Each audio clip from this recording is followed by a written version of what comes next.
Good morning, ladies and gentlemen. Happy Secular New Year. We're delighted to welcome you to the second half of the Amram Scholar Series for this year, and especially delighted to start off the 2019 part of this year with such a timely book. And we are also very thankful to Phil and Jane Hochberg and to Meryl Hammerman, and especially to the Abraham and Frida Hochberg Creative Cultural Fund for sponsoring today's lecture. I know Phil and Meryl are here, and we are delighted, and we thank them. 2016 election, as we know, brought new tones of division, perhaps not seen since the 1930s. Bigotry, hate speech was a new tone in American politics, and especially on the campaign trail. Some of the things that we saw at rallies seemed if they were right out of a fascist playbook, a playbook of yesteryear that was all too real.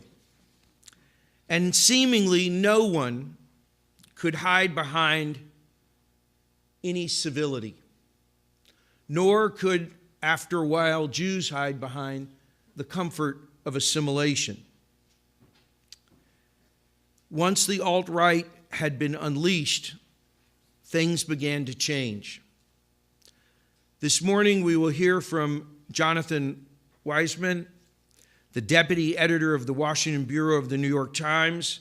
His book, Anti-Semitism or Semitism, Being Jewish in America in the Age of Trump, is an interesting read. It is a very quick history of the history of anti-Semitism. It is a very quick and important, penetrating look at where we are today as American Jews.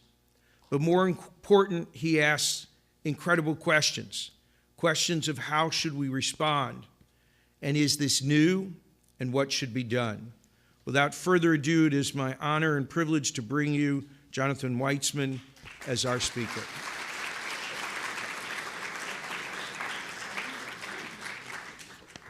Thank you, everybody. Thank you, Rabbi Lesso. Thank you for the Hochbergs for having me out here. It's very kind. And you know, I've actually traveled around a bit since the book came out, and I've had hostile crowds and non-hostile crowds, but I know Washington Hebrew well, so I'm counting on you guys.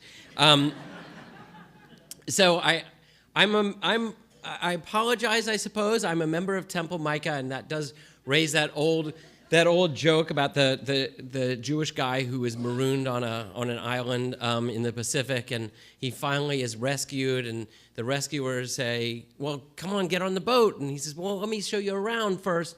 You know, and he shows them the synagogue that he built. And it's beautiful. It's all decorated with, you know, sea urchins and sea stars, and it's very pretty. And they said, "Wow, what's that?" And he says, "Well, this is my synagogue.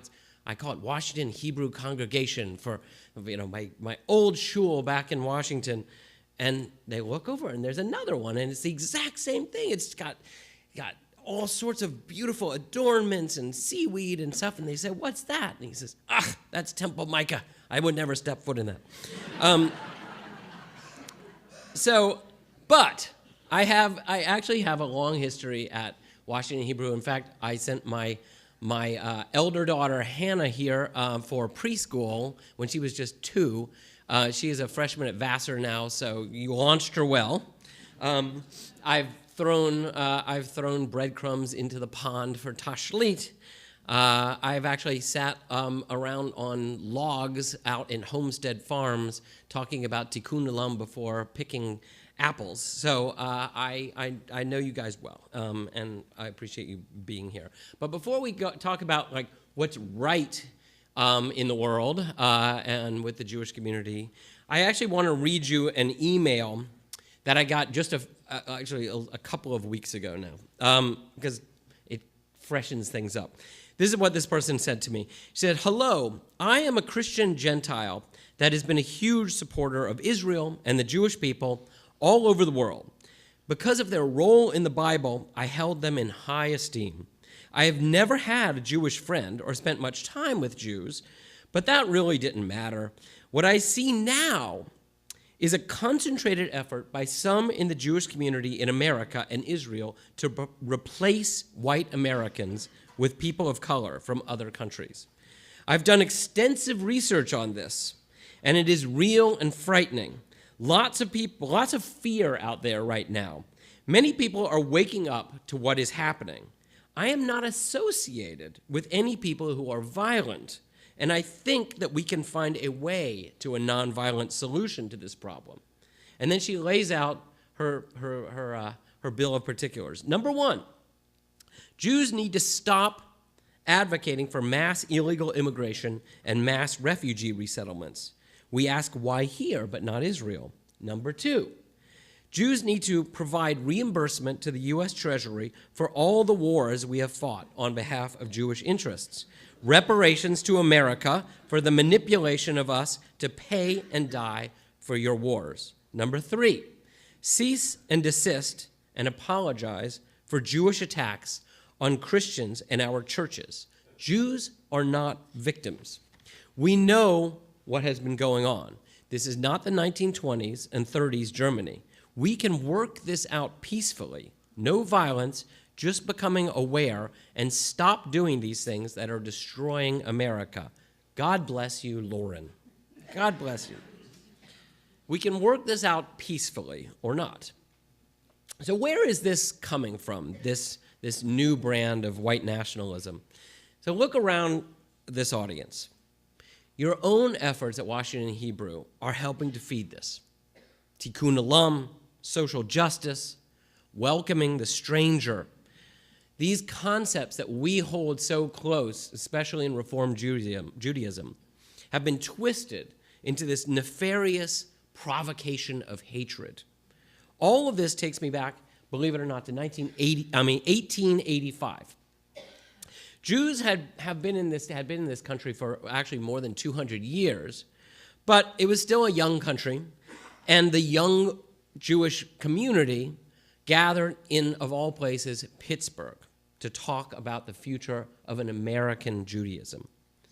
Jewish reformers from around the country hashed out what became known as the Pittsburgh Platform, a new theology for an American Judaism, less focused on messianic return and more focused on the world around us. The spirit of the Mosaic legislation, the Talmud, sought to regulate the relations between rich and poor, our elders wrote. Thus, it is the duty of Jews to participate in the great task of modern times, to solve on the basis of justice and righteousness the problems presented by the contrasts and evils of the present organization of society. Jews, they concluded, must achieve God's purpose by, quote, living and working in and with the world. Now, that was a radical notion for a people that had been living mostly in their own communities, even confined in ghettos, for hundreds and hundreds of years. So it's no coincidence that 133 years later, Robert Bowers brought an AR-15 assault rifle and an arsenal of handguns into a synagogue in the city that gave birth to American Judaism. The slaughter of 11 of our sisters and brothers, Cecil and David Rosenthal, Jerry Rabinowitz, Irving Younger, Melvin Wax, Rose Mollinger, Bernice and Sylvan Simon, Joyce Feinberg, Richard Gottfried, and Daniel Stern was a shock, but it should not have been a surprise. There's a point in my book where I write, none of this has brought violence yet. That was in March of 2018 when that was published. The acts that we see as central to our faith, charity, civil justice, welcoming the stranger, have been twisted into a new tide of anti-Semitism as a threat to white people, into white genocide.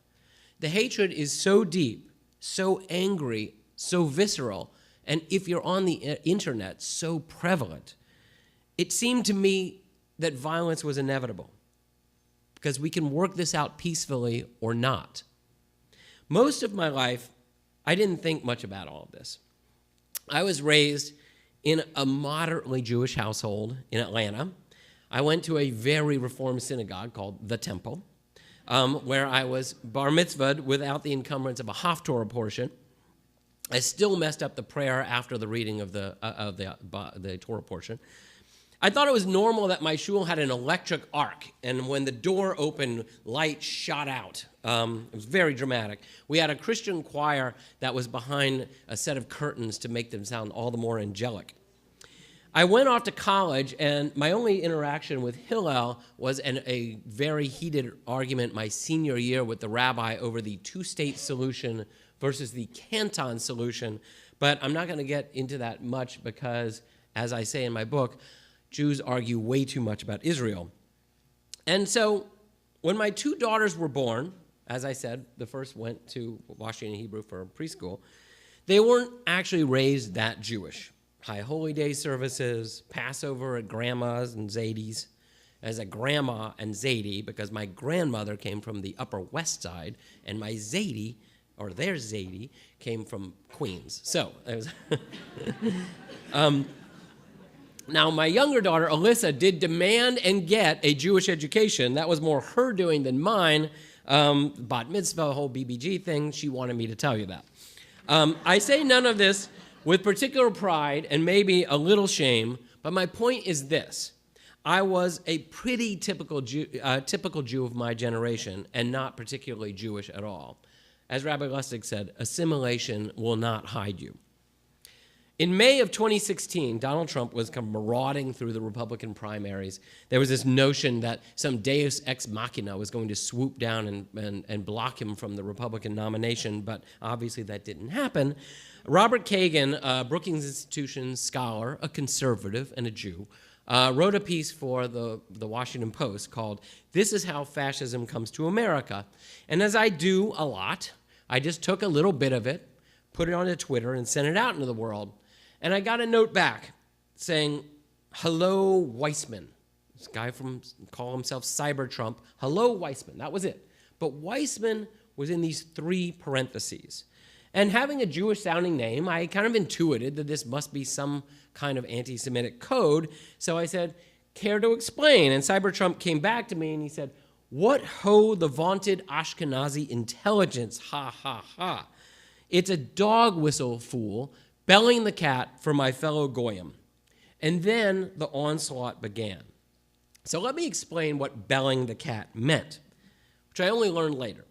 So unbeknownst to me, an enterprising member of the alt-right, this strange agglomeration of racists, anti-Semites, white nationalists, America Firsters, had created actually a piece of software, Google plugin. They called it the coincidence indicator. It was so blandly named that Google didn't know that it was sitting on its website just to be downloaded.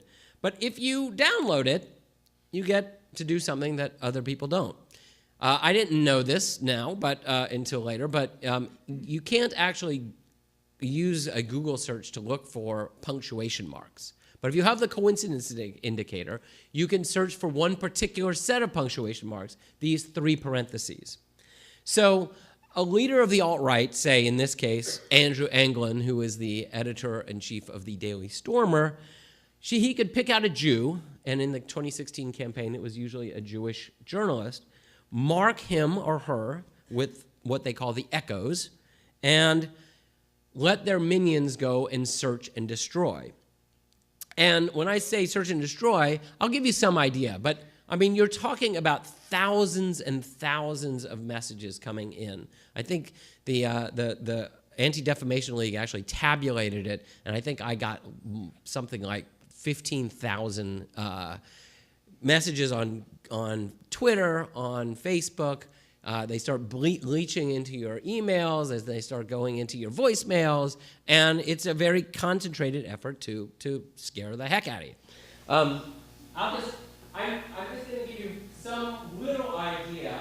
Most of the worst stuff has kind of been purged from Google, from Twitter. So I can only show you what is still remaining. I know it's kind of hard to see this, but this says, it'll put the gold star on your chest. The it, meaning these parentheses. Oh yeah, thank you. It, meaning these parentheses. So they're not hiding it. This really is the gold star on a Jewish journalist's chest.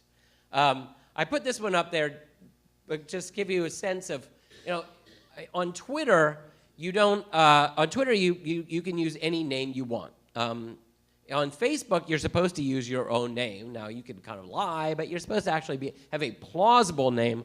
But Daryl Lampshade, when he writes, quick question, why have Jews been kicked out of so many countries if they never did anything wrong? Please answer. I'm sure that man's name is not Daryl Lampshade, nor do I think that Ari Goldberg wrote, oy vey, he is grabbing the shekels from poor little Goyim. Trump is not as good as Jews at stealing, though. This image was kind of what sparked it all after Cyber Trump. Mocking America Great Again, wrought into the gates of Auschwitz with a little Trump sign kind of leading the way into Auschwitz. That was when I said I'm absolutely flabbergasted at the anti-Semitism in the Trump voter ranks, and I'm even more flabbergasted that the Republican Jewish Coalition is not more outspoken about this. I was not the only journalist at all. In fact, the Anti-Defamation League ranked the attacks on Jewish journalists, and I came in number 5, which is kind of middling in the top 10. Julia Yaffe was a freelance journalist at that time, and she wrote a piece, a profile of Melania Trump. And it was a pretty standard piece of journalism. It was nice. It went in and found, however, she went to Slovenia and found a long-lost half-brother of Melania's. Melania objected to what she thought was an intrusion in her privacy, and when she objected out loud, the alt-right went after Julia Yaffe. Here's an image of Julia getting her brains about to be blown out. Here's Julia's face superimposed on concentration camp victims all over. Get out of the oven, ho. This is Bethany Mandel. Bethany Mandel is actually a conservative. She made one quip about Trump and was attacked so viciously. In one 24-hour period, she was attacked so consistently that she then wrote a piece for the Daily Forward on going out and getting a gun. This is what the alt-right likes to call their memes. They put up what they think is a funny image, and then they just rotate journalists through. Here's one of Donald Trump about to press the button on a gas chamber. This is a standard old Jewish joke. What's the difference between a Jew and a pizza? A pizza doesn't scream when you stuff it in the oven. This is another one I just put up there about this list of all the countries and cities that have thrown Jews out, starting with Carthage in 250. The point being here somehow that anti-Semitism has been so long and so pervasive for so many centuries that the Jews must obviously be the culprits of the anti-Semitism. This one, there's no business like show a business. I put up there for one thing, the neo-Nazis have this odd conception that the Holocaust didn't happen, but boy was it cool. We have show a business, but it didn't really happen. This is, you might notice, it's hard to see, is the parentheses turned the other way. That is to demarcate that you're the good guy, not as opposed to triggering the triggered Jews. This is a quote from Voltaire: "To learn who rules over you, simply find out who you are not allowed to criticize." They like to go back into anti-Semites' past. Voltaire was pretty anti-Semitic, to prove that not only are they right, but they have a great literary and intellectual tradition to lean on. They also love Nazis. I don't quite understand why they love Nazis so much. I mean, we did beat the Nazis, but there is a real resurgence of Nazism out there. I put this in here, the Goyim know, shut it down, because I wanted you to know that there's a whole kind of patois on the new white nationalist right. They speak to each other in this lingo that you probably don't recognize. De goyim no, shut it down, is short for the Jews are running the world in a secret cabal, and if the goyim actually ever found out about that secret cabal, the Jews would have to shut it down.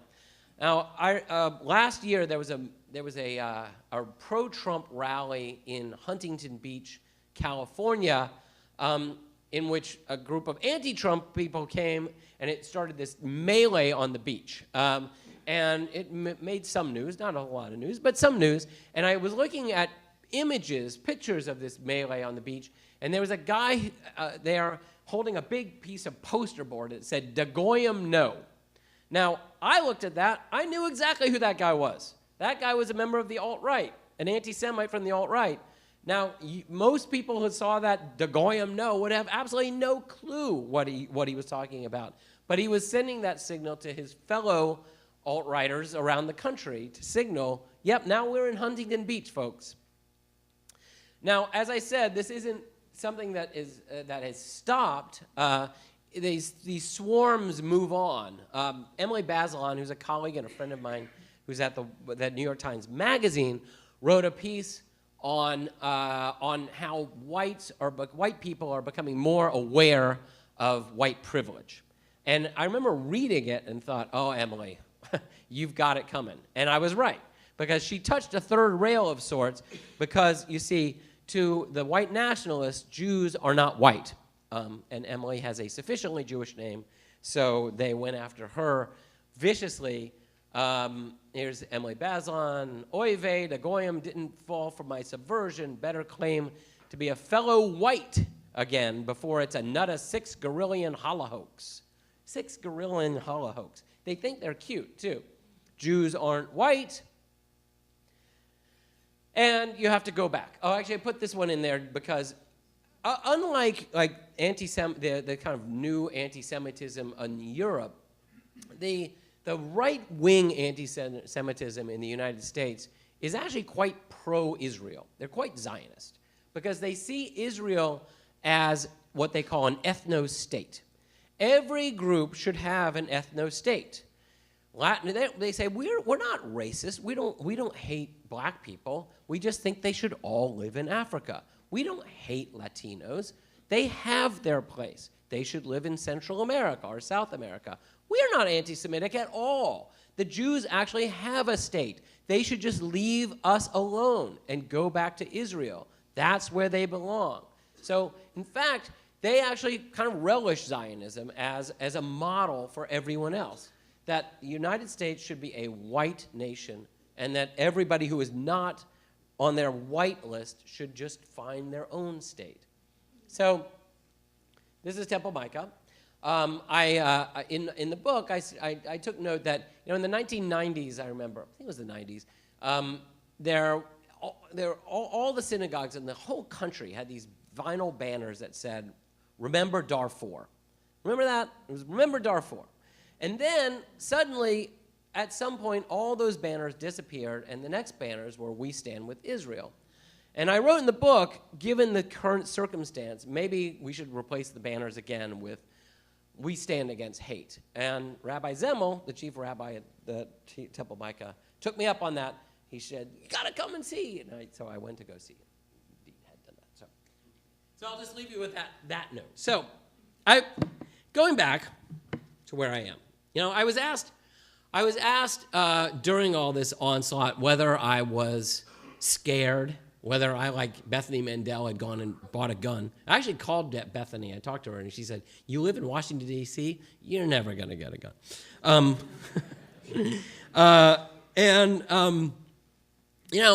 My feeling was, no, I'm not going to let these kind of 2-bit cyber Nazis get me down. I'm not going to be scared by them. So I wasn't scared, but I am scared now. Frankly, we should all be scared. You probably remember, being Washingtonians, a young African-American student in College Park who was asked to step aside late one night from a sidewalk where he was waiting for a bus by a member of the so-called alt-right. When he didn't, he was stabbed to death. There were two men who confronted an alt-righter who was berating two young women in Portland wearing hijabs. When they confronted him, they were stabbed to death in broad daylight on the Portland light rail.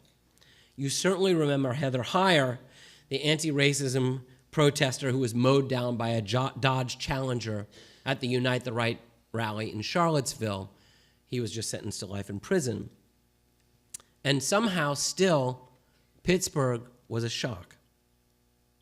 A few months back, I and maybe some of you went down to Lafayette Square. That Unite the Right 2 rally was coming. And you get down to Lafayette Park, and there was this absolute mob, horde of anti-racist, anti-Semitic, pro-Semitic protesters to greet this tiny little phalanx of neo-Nazis who gathered in front of the White House, chanted a little bit, then broke up even before the rally really began, right? And I said, victory, right? Well, a few weeks later, Tucker Carlson was on Fox News asking his audience of hundreds of thousands, how precisely is diversity our strength? Can you think of other institutions, such as marriage or military units, in which the less people have in common, the more cohesive they are? Or Laura Ingraham or Ann Coulter describing the Democratic Party just a few weeks ago as, you have the Muslims and the Jews and the various exotic sexual groups and the black church ladies and the college queers. That's her description of the Democratic Party. This week, or as last week, Tucker said that immigrants were making our country dirty again. Chris Cantwell, one of the kind of breakout stars of that first Charlottesville rally, said the other day that Tucker Carlson is basically telling white America to prepare for war as directly as he can get away with and still be on Fox News. Prepare for war. This is now mainstream. So why march when you already have a megaphone on national television? Last fall, the Senate Judiciary Committee Chairman Chuck Grassley and the President of the United States repeated the hoary anti-Semitic trope that left-wing protesters, this time opponents of Brett Kavanaugh, were professional provocateurs paid by a Jewish financier, George Soros. The House Minority Leader, now Minority Leader, Kevin McCarthy, tweeted that George Soros and Mike Bloomberg were buying the election. He didn't mention the $70 million that Sheldon Adelson was spending on his side, I suppose because Sheldon Adelson was a good Jew. On my daughter's own campus at Vassar, flyers appeared blaming Justice Kavanaugh's entire ordeal on the Jews and their good goy henchmen, Christine Blasey Ford and Michael Avenatti. Every time some anti-white, anti-American, anti-freedom event takes place, you look at it and it's Jews behind it, the flyers read. So what is to be done? Elie Wiesel once called American Jewry the Jews of silence. That was for our acquiescence in the oppression of Soviet Jewry. We were pretty feckless in our response to the rise of Nazism in the 1930s as well. The American Jewish Congress clamored for protests and angry demands on the Roosevelt administration. The American Jewish Committee cautioned for a softer, more diplomatic approach. The majority of Jews looked at the anti-Semitic voices of prominent Americans like Henry Ford and Charles Lindbergh and thought, why invite the same attentions that European Jewries are getting? Why make that risk? So in the face of an absolutely existential threat, we just couldn't get our act together. So let me note, there is amazing work being done by small-scale Jewish organizations, social justice groups, at the synagogue level. There's amazing interfaith outreach going on, coalitions between Muslim and Jewish and Latino and immigrant and black groups. But if the most powerful Jewish organizations were doing enough to confront the rise of white nationalist bigotry, we would know it, and we don't. Why? Well, okay, this is where I get myself into trouble. One of the culprits I call the Israel obsession. For decades now, American Jews have argued and argued over Israel. We have J Street, we have AIPAC. We have the New Israel Fund. We have the American Jewish Committee. And what do we fight over? We fight over Israel. For 25 years, a guy named Ken Stern, who helped me write this book, worked for the American Jewish Committee. He finished his tenure as the director of the Division on Anti-Semitism and Extremism. When he arrived, he told me an entire floor of the AJC was devoted to domestic issues: inter-ethnic relations, immigration, education, interreligious outreach, energy. But over time, all of those concerns were subverted to the one singular focus on Israel. Clean energy? Okay. But let's make sure it relates to Israeli energy security. Interfaith efforts? Fine, as long as they're geared toward heading off the BDS movement on campuses. Outreach to Hispanic communities? Absolutely. Because with this rising force in American politics, we need to make sure that they're still on Israel's side. Israel was born of one of the worst atrocities in human history, and certainly the worst atrocity in Jewish history, the Holocaust. Its existence is a testament to the desire to keep Jews safe. But if the United States becomes a hostile country to the Jew, and I'm not saying it is, but if it does, Israel will not be safe. It is by far the largest recipient of American military aid. Israel's Iron Dome missile shield was built with Israeli know-how, but a lot of American help. Israeli engineers actually helped design the Joint Strike Fighter, but as it rolls off an assembly line, it's not rolling off in Tel Aviv, it's rolling off in Fort Worth, Texas, 7,000 miles away from Israel. The fact is that the Jewish haven is only as safe as long as it stays under the American security umbrella. American Jewry should be at least as focused on maintaining political support for Jewry in this country as it is for sustaining Israel's security. The two go hand in hand. Now, this brings me to a question that I always get, which is, what about the anti-Semitism of the left? And even after the massacre at Squirrel Hill, I'm still being told, and sometimes very vociferous terms, that I have it all wrong, that the threat is not from a few alt-right kooks in their internets, in their basements. Not even the largest slaughter of Jews in American history can disabuse some people of the notion that the stew of hatred on the far right presents a real danger to American Jewry. So let me do this. I break the anti-Semitism of the left into two categories. First, there is the gutter bigotry of Louis Farrakhan, which is no better than the filth spewed by Richard Spencer or David Duke. It should be condemned as forthrightly. I mean, just a few weeks ago, my own newspaper, in an interview with Alice Walker, recommended for a little bedside reading an anti-Semitic screed called "And the Truth Shall Set You Free" by the British left-wing anti-Semite David Icke.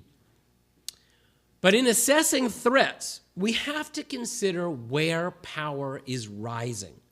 Louis Farrakhan, from his south side of Chicago mosque, can't muster 100,000 fascists on the streets like Viktor Orban can. He cannot pass a law through Parliament declaring it illegal to even suggest that Poles had anything to do with the Holocaust. He cannot win a plurality of seats in the Italian Parliament. He cannot win the French presidency of Brazil, the Brazilian presidency, or he will not be a runner-up in the French presidency. The nationalist right is a global movement. From Manila to Milan, from Budapest to Brasilia, from Warsaw to Washington, and yes, I'm sorry to say, in Jerusalem as well. Left-wing anti-Semitism is real. And if and when Jeremy Corbyn seizes power, I will shudder and maybe reassess my thinking here.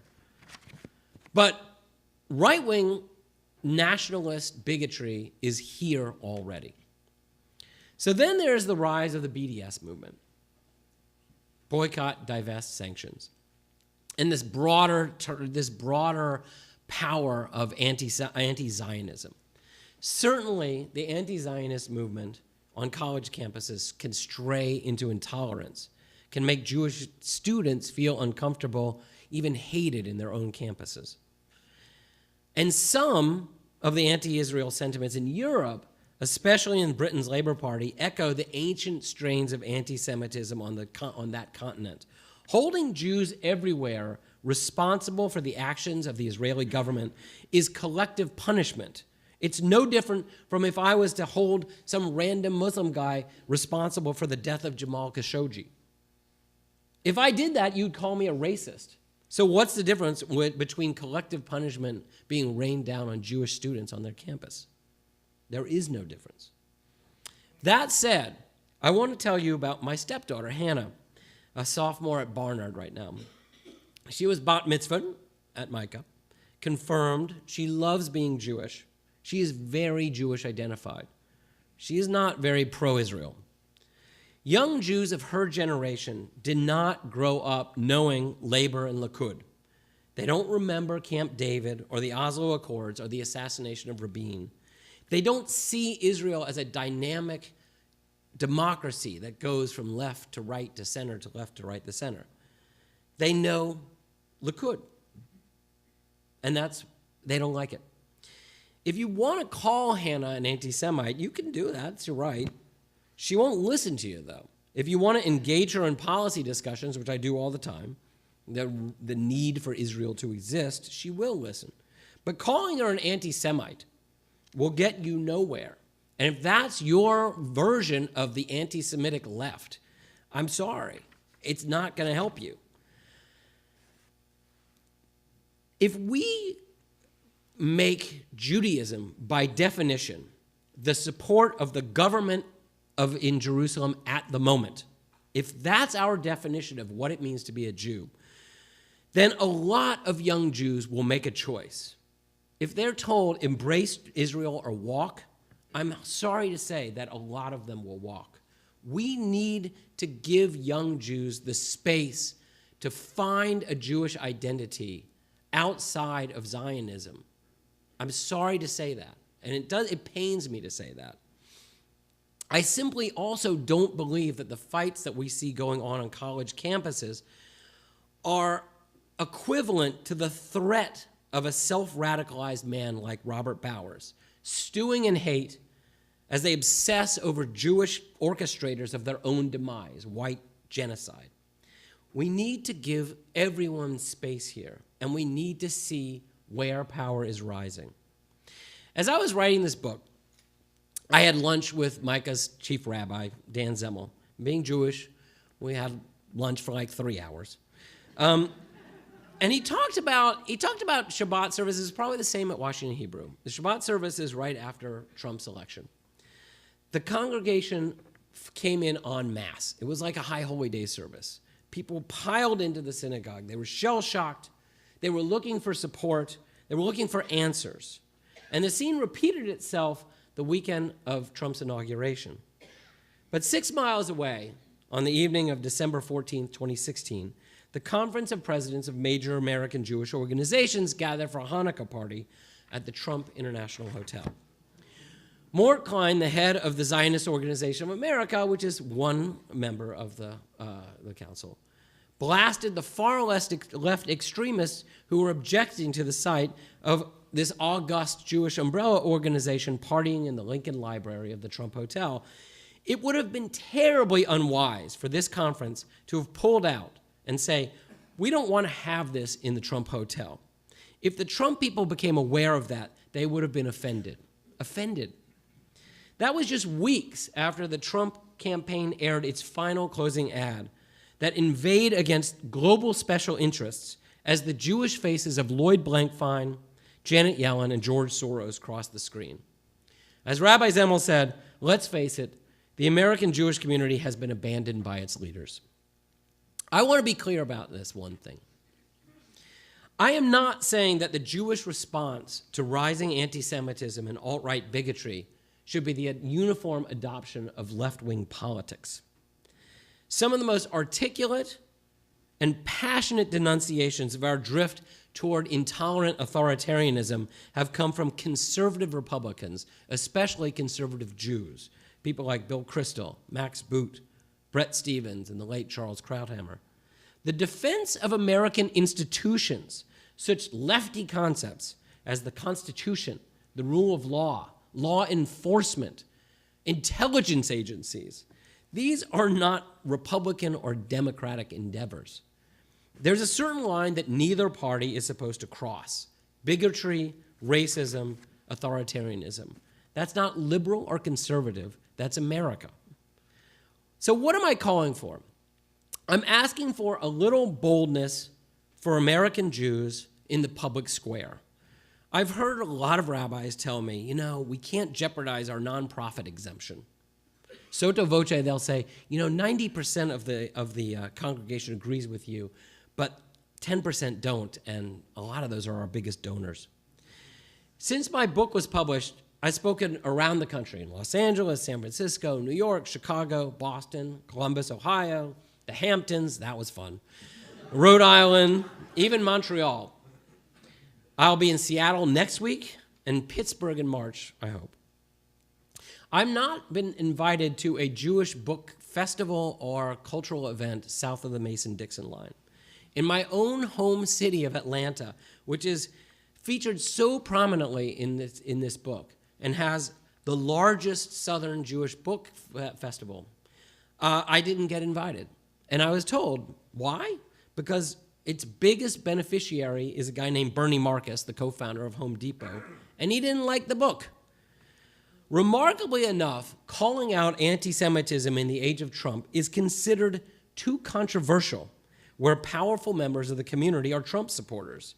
Keep your voice down, we're told. But we don't have to, nor should we, because this isn't about partisanship. So on Erev Rosh Hashanah, Rabbi Zemel said this to his congregation: "And God tested Abraham. Do we not feel tested as well? Is democracy itself being put to the test? We are numb, but we know that we cannot afford to be numb. We are, after all, facing a test." And he was only building up steam. "We are now living in a world where our narrative is daily mocked, contradicted, refuted, held in contempt, and made to appear trivial. The very root of the way we understand the world and the purpose and dream of America we hold dear is scorned daily. And for us to make matters even a tad more unbearable, there are fellow Jews involved in this contempt, Jews near the seat of power forging these sins. In my darker moments, or perhaps my more lucid ones, I dream of excommunication for those who, like Esau, live lives in defiance of the birthright that they have inherited. The counter-narrative of our country that we are now grappling with is an American story that's as old as America itself. Closed borders, racism, anti-Semitism, homophobia, misogyny.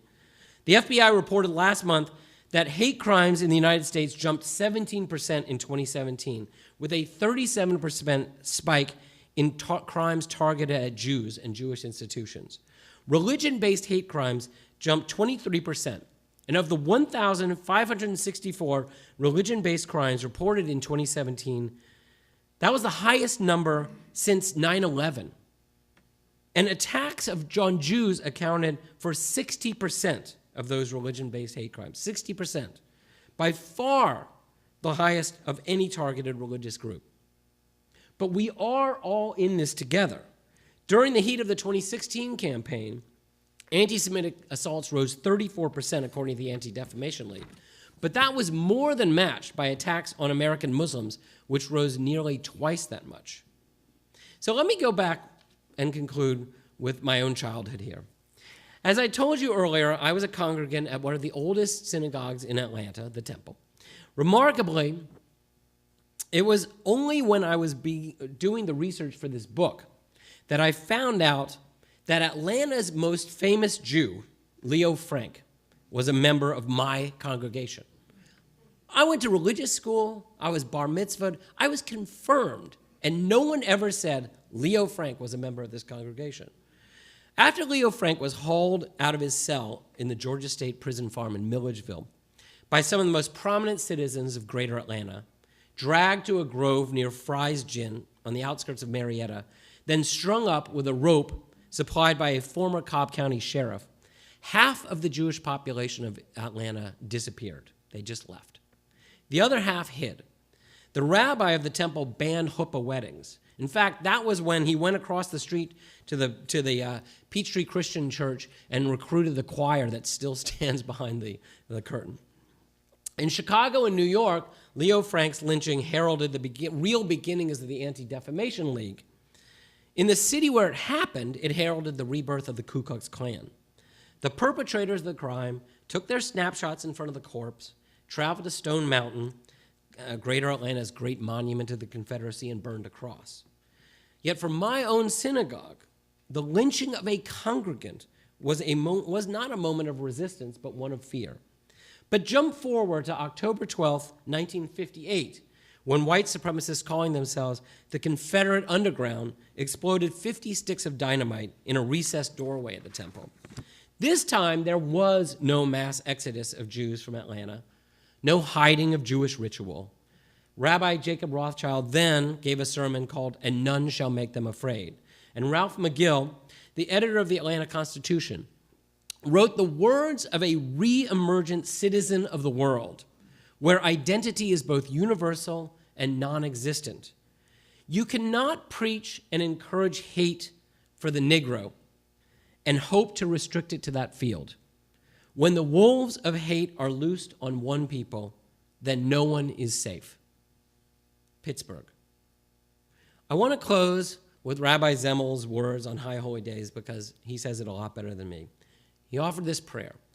We ask for courage, we ask for blessing, and we ask for the dedication that comes in knowing that in defending decency, knowledge, democracy, minorities, immigrants, refugees, the homeless, women's rights, in defending and expanding enlightenment, we are adding God's name to our name. Abraham passed 10 tests. We are called to pass this one moment in time. Thank you.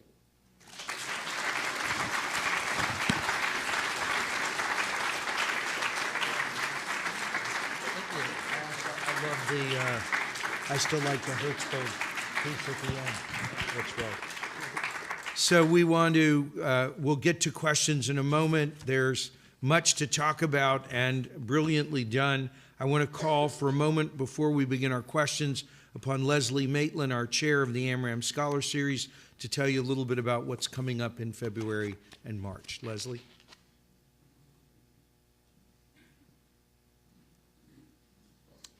Thank you, Rabbi, and thank you, John, for your excellent presentation. It was chilling, of course, and deeply saddening to learn of the depth and breadth of menacing anti-Semitic vitriol that keeps reemerging. As much as we say never again, it seems that the scourge of hatred against Jews is always waiting to erupt. I urge everyone also to read John's opinion piece in the New York Times 2 days ago, in which he describes the great divide between Jews in Israel and the United States when it comes to viewing Trump and his policies. And I'll see if we can get a link to that piece put up on our Amram website so everyone can readily find it. It's a good piece. Before John takes your questions, it's my role to tempt you with a taste of the stimulating programs we have coming up in the next several months. And I hope you'll pick up copies of our Amram card with all the details while waiting for John to sign your books. And you'll find them on the table in the atrium. On February 3rd, Professor James Loeffler of the University of Virginia will discuss his book, Rooted Cosmopolitans, Jews and Human Rights in the 20th Century. He makes surprising connections between Zionism and the origins of international human rights and offers a new perspective on the conflict between Israel and its Palestinian neighbors. On March 3, former New York Times journalist Steve Weisman, two Weismans, will present The Chosen Wars, How Judaism Became an American Religion. Beginning with the arrival of the first Jews in New Amsterdam, he explores the transformation of Judaism in America, how it enhanced the nation, and how the nation gave fresh inspiration to our religion. From there, looking to the future, entrepreneur Tal Keinan will be here on March 31st to talk about his book, God is in the Crowd, 21st Century Judaism. An American-born former fighter pilot with the Israeli Air Force, Kynan brings his professional financial world experience to bear in examining why the number of Jews in the world is decreasing at an alarming rate and what can be done to reverse the trend. The late Nobel laureate, author, and activist Elie Wiesel, who himself spoke in our Scholar Series not so many years ago, will be our focus on April 28th, when two authors who knew him well will share their reminiscences. We'll hear from Rabbi Ariel Berger, his former teaching assistant at Boston University, and from Nadine Epstein, editor-in-chief of Moment magazine, which Wiesel helped to found in 1975. Our closing reception for the season and last lecture is set for May 15th this year. In this time of extreme political polarization, incivility, and distrust around the country, activist and CNN commentator Sally Cohen will explore The Opposite of Hate, a field guide to repairing our humanity. Exploring the ugliness erupting around us, she seeks answers to surmount it. Now that's an ideal segue to take us back to John, who stands ready to answer your questions.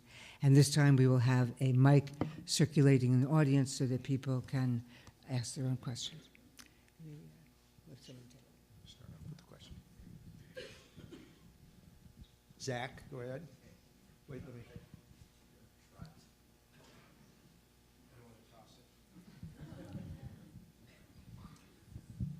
Hi, I'm Zach Beecham. I'm a member here and a journalist.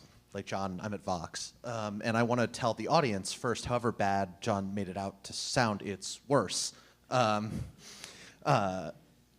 my coverage of the Unite the Right rally, anti-Semites doxed my house. They threatened my wife and I. They threatened to crash our wedding, which was on October 27th, the day of the Pittsburgh massacre. It's bad. It's bad being a reporter. It's bad being a Jew in the public square. That is just fact. Now, my question, John, for you is one that I wrestle with a lot, which is the end of your speech presented some ways of talking and thinking about writing about our current political moment that run contrary to some traditional journalistic norms about neutrality, about presenting both sides equally, about there being two sides of every story. How do you think about that in your work? I have my own answers to these questions, but this isn't about me.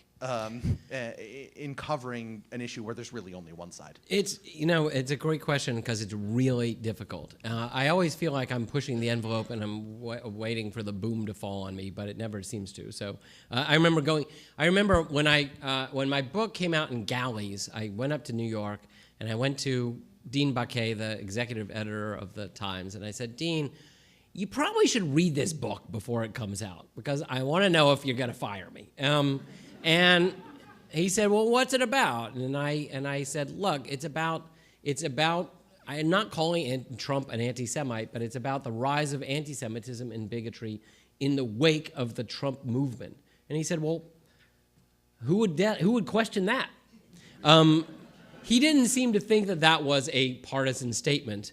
But if it was a partisan statement, it would have got. I mean, if he saw it as a partisan statement, it would have gotten me in trouble because we are still in an era where journalists are trying and should try to be honest brokers here. Washington is one of these weird places where actually Republicans and Democrats actually talk to each other on occasion, but journalists talk to both sides more than probably anybody else. I have very close friends who are Republicans and very close friends who are Democrats because I go into all of those circles.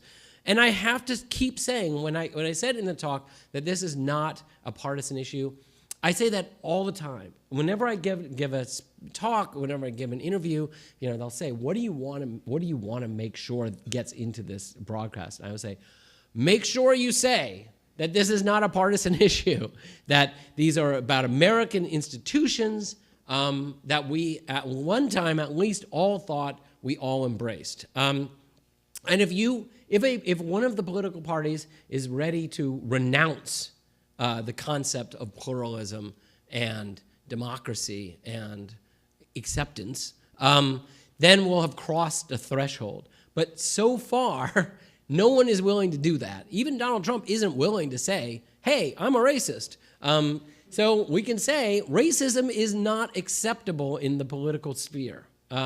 And no, you might get some pushback, but it's going to be very hard for somebody to say, hey, you must be some kind of lefty pinko. But it's a good question. It's a real tough question, and journalists are faced with it all the time. I mean, you know, I wrote a piece that was in the Sunday Review today, talking about Jewish opinion in the United States versus Jewish opinion in Israel, and I said 75% of American Jews just voted for Democrats in these midterm elections. Sure, there is a strong and outspoken conservative Judaism, Republican Judaism, and pro-Trump Judaism. But we can talk about majority opinion. And I think that we can safely say the majority of American Jews are right now not particularly enamored with Donald Trump. I think that's just a statement of fact. Go ahead. It's coming, but you can speak loud. We'll try to, if we need to, trying to move things along. A couple of things. First, Jared, the question of Jared and where he can be talked to. Is he oblivious? And then I want to say that some of us may know that J Street was not voted into the Conference of Presidents of Major Jewish Organizations, which is a shanda, a shame. And also, the connection between Israel and American Jews is intrinsic and entangled and complex.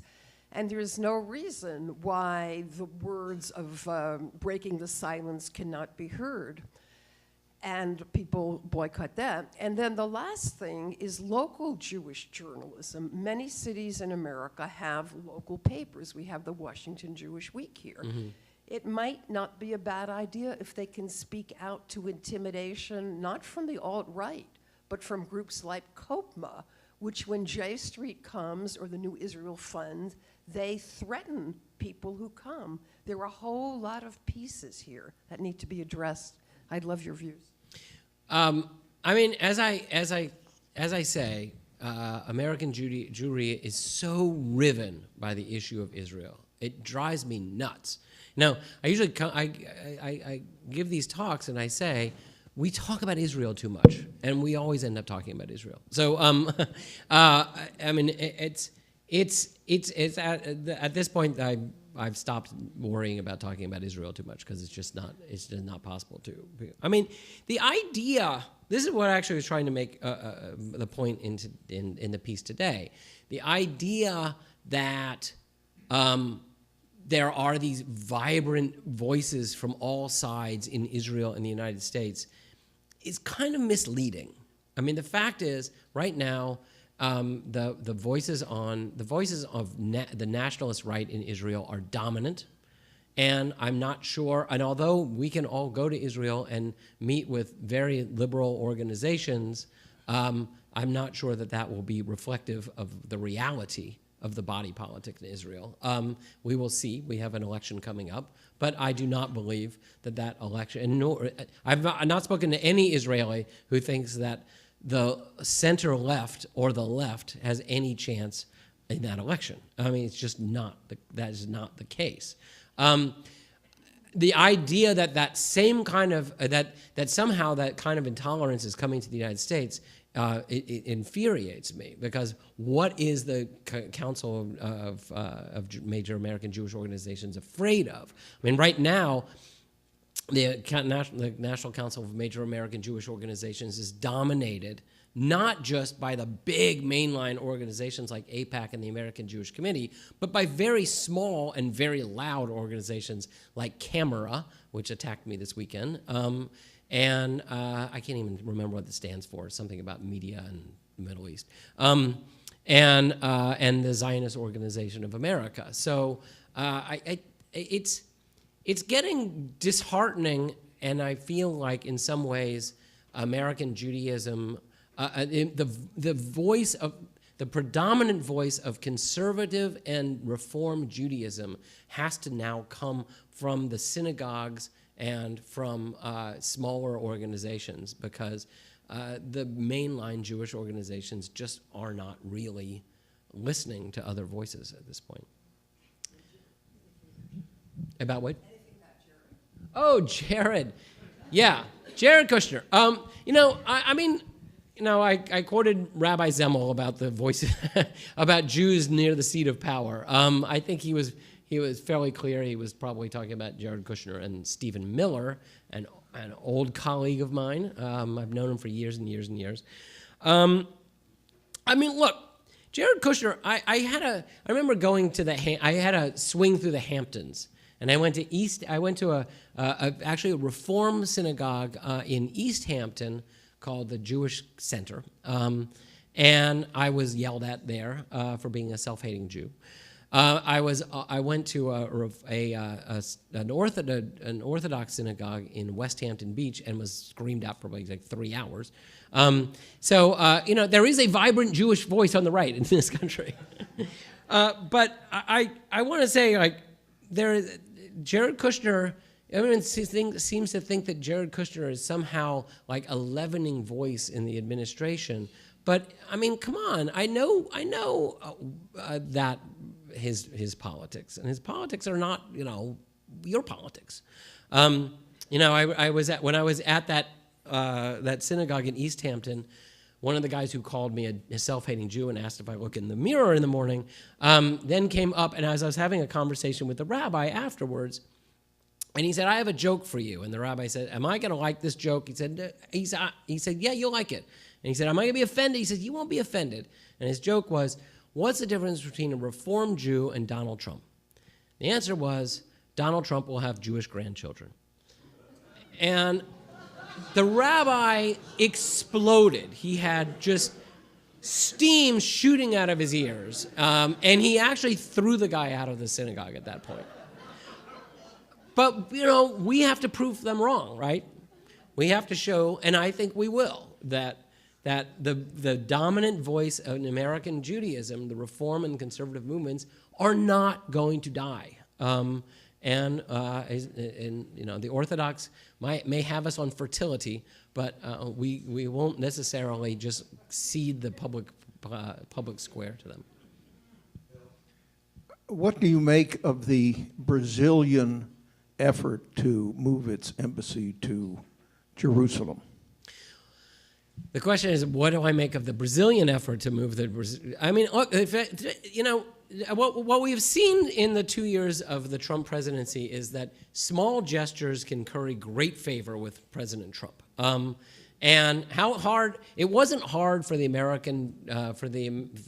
State Department to move the plaque from Tel Aviv to the consulate in Jerusalem, and it's not going to be hard for Bolsonaro to move his embassy, and it will curry tremendous favor. Brazil also has a very thriving, vibrant, conservative evangelical world. And really, it was not a coincidence that John Hagee gave and I can't remember the other, now I can't remember, the two evangelicals gave the consecration of the new embassy, American embassy in Jerusalem.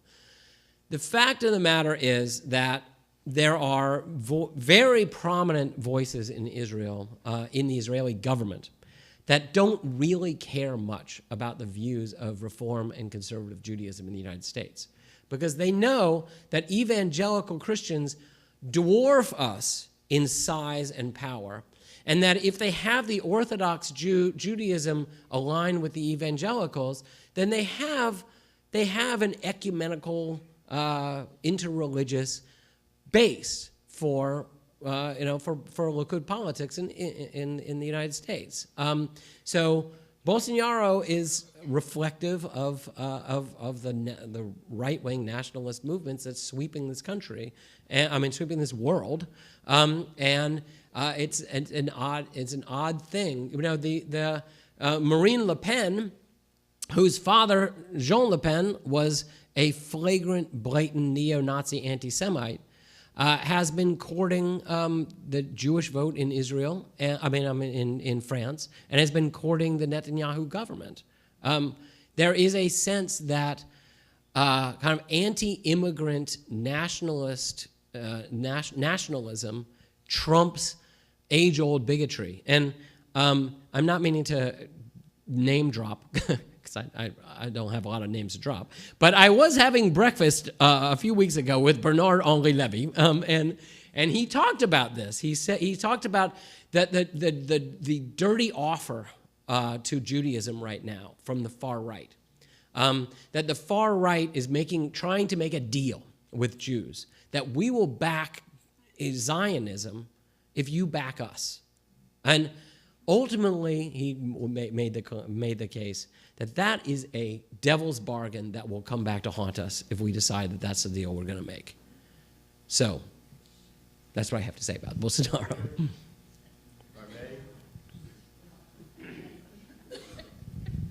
Good morning and thank you, or good afternoon, wherever we are.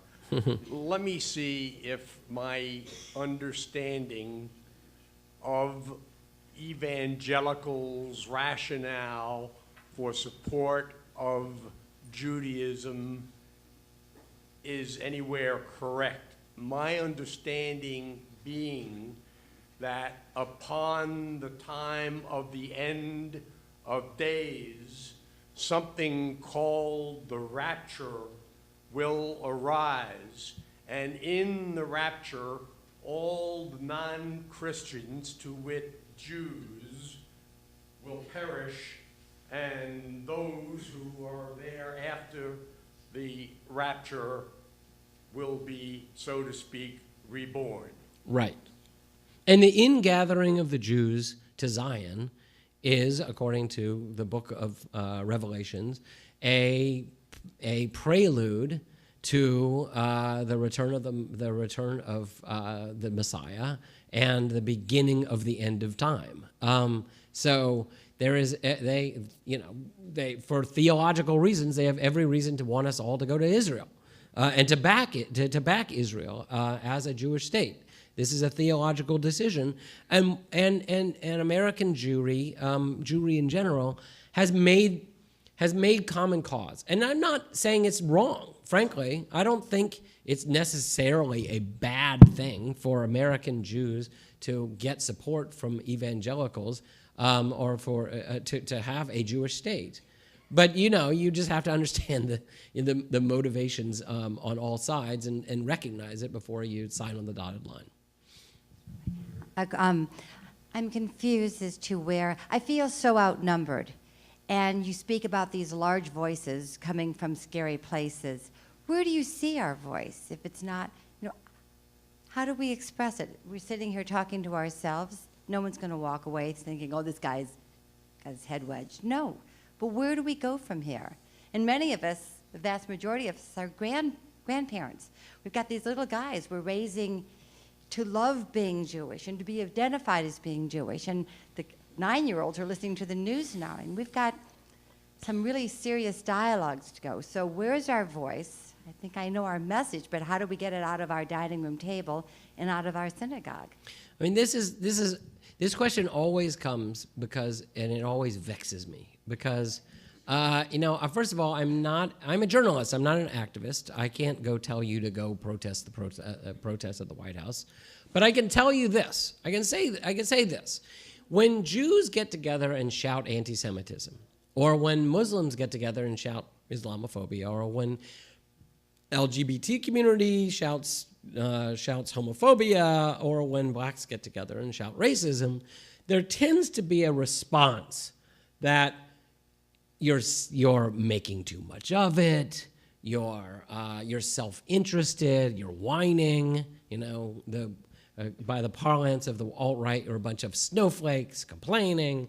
But in coalitions, in groups in groups that unite religions and ethnicities to stand together against bigotry, there is power.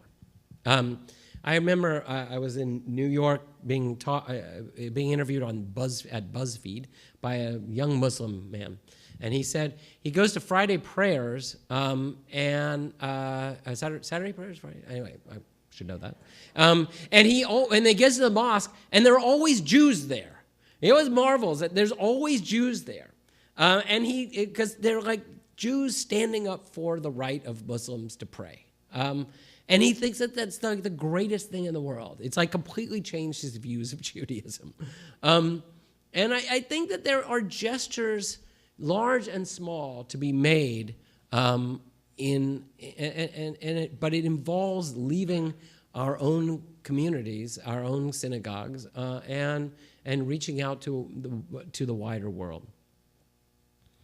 You know, there's a chapter in my book about this and about the rise of, about how Jews got involved in the early days of the civil rights movement.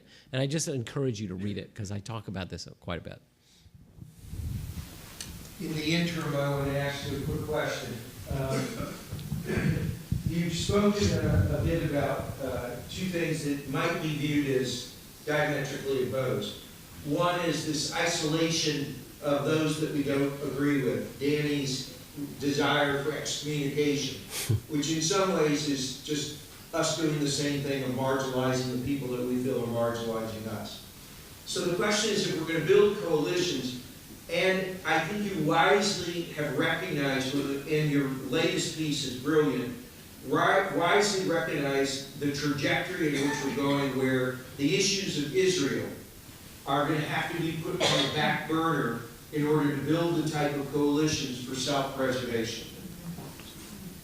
And that means that we have to deal with issues, and that may seem like an oxymoron in its own self, but putting certain things on the back burner. For example, right now there's a tremendous controversy that the Women's March that's supposed to take place is not, the leadership will not denounce or separate itself from Louis Farrakhan. Mm-hmm.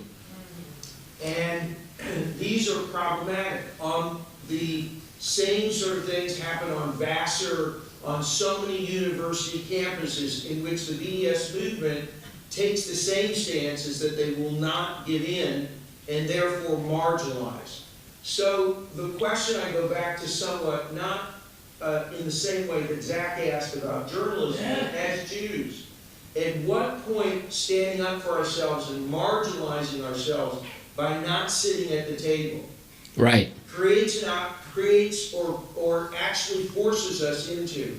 You do this beautifully in the book about the use of freedom of speech in this one. And I believe in your chapter in talking about Israel, you also intimate that we need to move certain things off the table in order. So I'd like to, if you speak specifically maybe to what's going on with the women's movement and the march and the... You know, when I was writing this book, and I have a friend who happens to be the dean of the law school at UCLA, and UCLA is a very big BDS movement. And I said to her, I said, how seriously do I need to take BDS, the rise of anti-Zionism and anti-Semitism on the left on campus? And she said, you need to take it really seriously. Because as she describes it, you come onto these campuses, and to be woke, to be a member of the left-wing tribe, you have to check all the boxes. Am I pro-LGBT? Am I anti-Trump? Am I pro-immigrant? And am I anti-racist? Go down the check. And one of those boxes is, do I hate Israel? And if you don't check all the boxes, you don't get a seat at the table. And it is absolutely true that at some point, the Jewish students and Jewish activists need to be able to say, look, we don't have to agree on everything to agree on most things. And Jews actually do need to demand a seat at the table. I mean, I get frustrated. I get frustrated with us making too big a deal about the Women's March because, I mean, before Tamika Mallory actually aligned herself with Louis Farrakhan, I had never heard of Tamika Mallory. She, in some ways, made her name by becoming this recalcitrant advocate for Louis Farrakhan. But now it's in our face, and we need to confront it because it's so pervasive. You know, the Anti-Defamation League, when the ADL was headed for a very long time by Abe Foxman was a very kind of diplomatic, reserved guy, and the new Jewish leader, the new leadership of the ADL under Jonathan Greenblatt is much more in your face, and he's getting in a lot of trouble because he's using the ADL to denounce a lot of the Trump immigration policies as immoral, and that's getting him in trouble with conservative right-wing Jews. But he's also very Zionist. He's pro-Israel, and he thinks that the anti-Zionist movements, the BDS movement, are anti-Semitic, and he denounces them as well. So he gets it from the left. So the Anti-Defamation League, which should be this huge force right now in an era of rising bigotry, finds itself often marginalized. Remember that incident where the two black guys were arrested at a Starbucks for waiting for wasting it? Well, the head of Starbucks, Howard Schultz, then, I think he's retired now, but anyway, he called up Jonathan Greenblatt, and he asked the Anti-Defamation League to run his anti-bigotry workshops at all the Starbucks. He was going to close every Starbucks for half a day, and he was going to have the ADL come in and work on sensitivity training. And then Tamika Mallory gets all upset and says, but he's pro-Israel. We can't have him do that. And then Howard Schultz says, well, okay, we'll have the ADL be part of the solution, but not the whole thing. We'll invite other people in. And even then, there were voices on the left that wanted no part of any anti-bigotry training that had the Anti-Defamation League in because of their pro-Zionist position. And this is getting absurd. It's part of the polarization of our society where we just have to pick our camp and start throwing rocks at the other camp. And if you're not in one of those camps, you're kind of in the crossfire, and it's a big problem that I can't ignore. Yeah. Yeah. Interesting response that you've given to this question, because my question was, you spoke earlier that when people ask you why do you care about what about the anti-Semitism on the left, and you say that you talk about it as if it's very small. Farrakhan can't ignite that many people, and it wasn't that many years that we thought that about the anti-Semite skinheads on the right. And so my question is, why is it a choice? Why can't we fight the bigotry on the right, alt-right, and the bigotry on the left? I don't think it's a choice, and I actually said, look, I think that it's hard for me to say Louis Farrakhan is a voice on the left. I don't know what he is, but as I said, that kind of gutter bigotry should be denounced as vehemently and as loudly as any bigotry on the right. What I'm saying is that at the moment, I think the more present danger is a global movement of right-wing bigotry that I feel swamped by it. It's like one election after another. When I look at France's, Macron's approval ratings, and like 20%, I just shudder because I know whatever is going to come after Macron is going to be ugly and bad for the Jews or bad for minorities. You just feel like the dominoes are falling. It kind of brings you back to the 1930s and think, well, where's Britain? Where's the United States? Where is the refuge right now? So it's not a choice. It just feels more threatening to me. But I actually had a woman who I was at an event pretty recently, and a woman who does threat management came up to me to talk about threat matrices. And she talked about the threat matrix of the anti-Semitism on the right versus the left. And she said that, by her threat matrix, the anti-Semitism of the right is the more present danger, but the anti-Semitism of the left is the next step. And you start planning for the next step now. So I am not at all saying ignore it. You can't. And as I said, Jeremy Corbyn is a step away from the prime ministership of Britain, and I think he is an anti-Semite. So it scares the heck out of me. Mr. Weisman, thank you so much. I've heard you speak, radio interview, etc., and a lot of what you say goes back to something my father has told me for many years. He's a very secular Jew. You know, be alert, be vigilant. And the question is, what do we do now? And one of the things I noticed in recollecting an NPR story, how one man convinced 200 Ku Klux Klan members to give up their robes, talked about Daryl Davis, a blues musician who befriended a Ku Klux Klan member in a bar after he had performed, the musician, of course, and how that went on. The story, by the way, if you're interested, is dated August 20th, 2017. So the big question being, do we reach out to people in the extreme right? Do we do it as groups? Do we do it as individuals through our synagogues? What do we do to counter this growing threat, which Stephen Ross spoke here last fall about the Nazi Party in Los Angeles in the late 30s and into the early 40s, and how it just kind of persisted until we declared war, and then it became a threat. I mean, I think that there are serendipitous stories like that one, and there was the Times and the Washington Post have written about this kid who grew up in white nationalist circles in Florida, met a Jew when he went to college in Central Florida, and is now an anti-white nationalist. And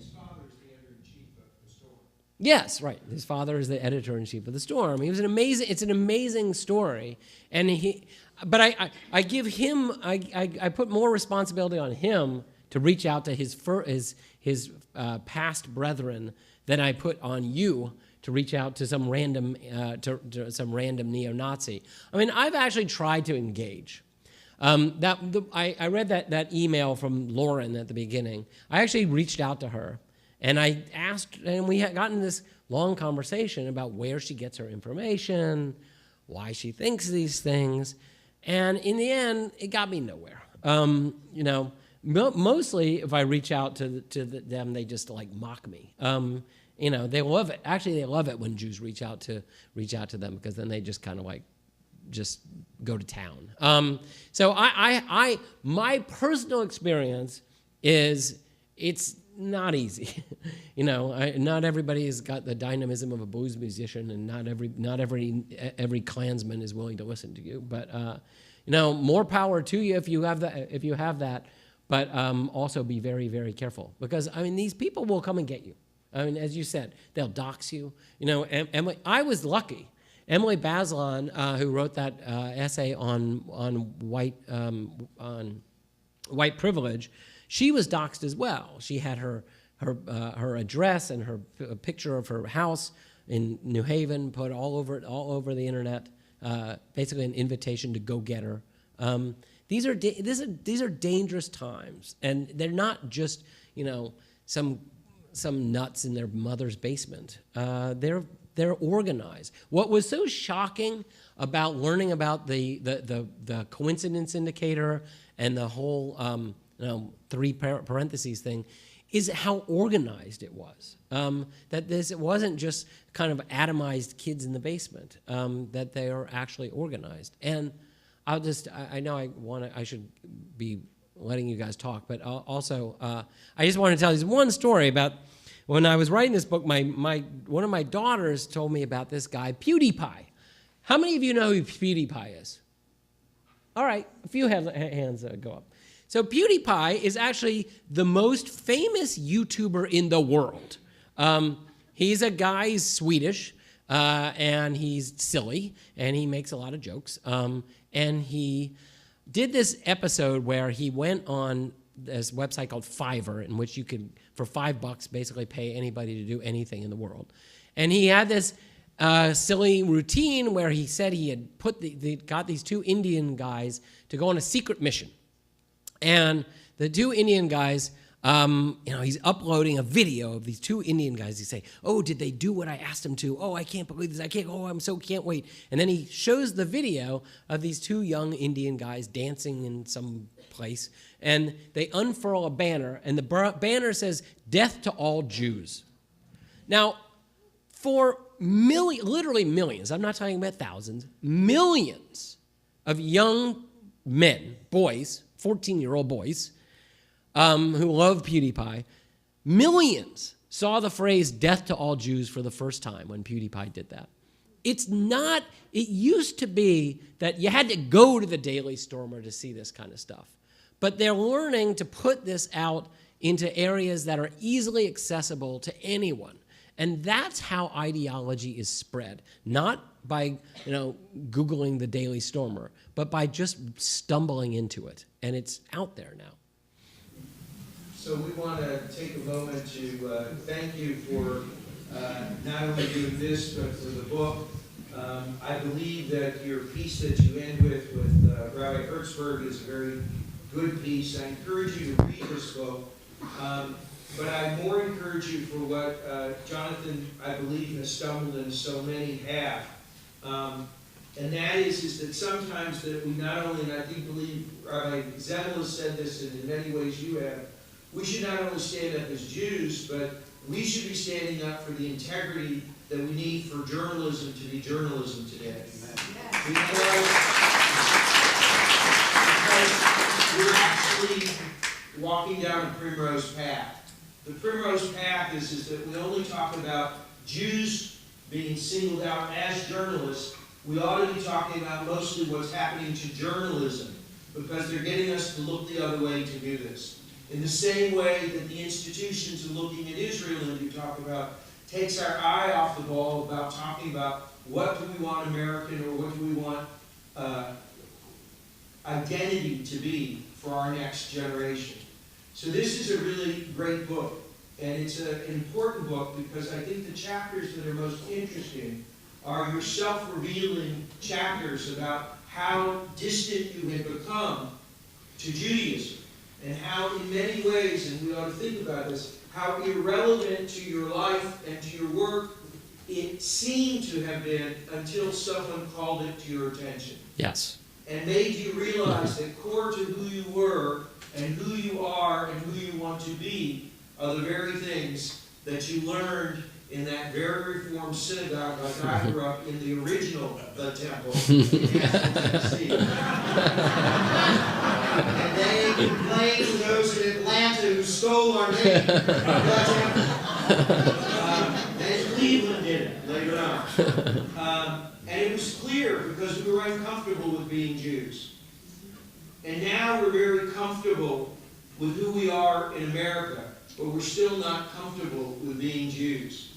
And the Jew has been the radical like Abraham from the time on, who's willing to question everything, including God. And if we don't, the tenets that are in those Torahs are meaningless to us all. Because if we don't stand, democracy, truth, justice, equality are not particularistic to Jews. They are given to all of humanity.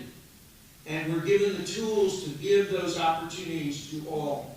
It is not the fight against anti-Semitism is not a particularistic issue. It's a universal issue. Because when you go into a synagogue and you kill worshipers in America, you kill the concepts in America of what it means to be a free American and to stand for what our Constitution has talked about, the Bill of Rights, of being able to have the liberties that we should. We thank you for this book. I'm sorry it happened to you in the way it did. But your response has been brilliant, has been thoughtful, and I encourage you not only to read this book, but to allow your children and grandchildren to read this book. It's an important book. It's a very easy read, and it's a very important one. We thank you very much.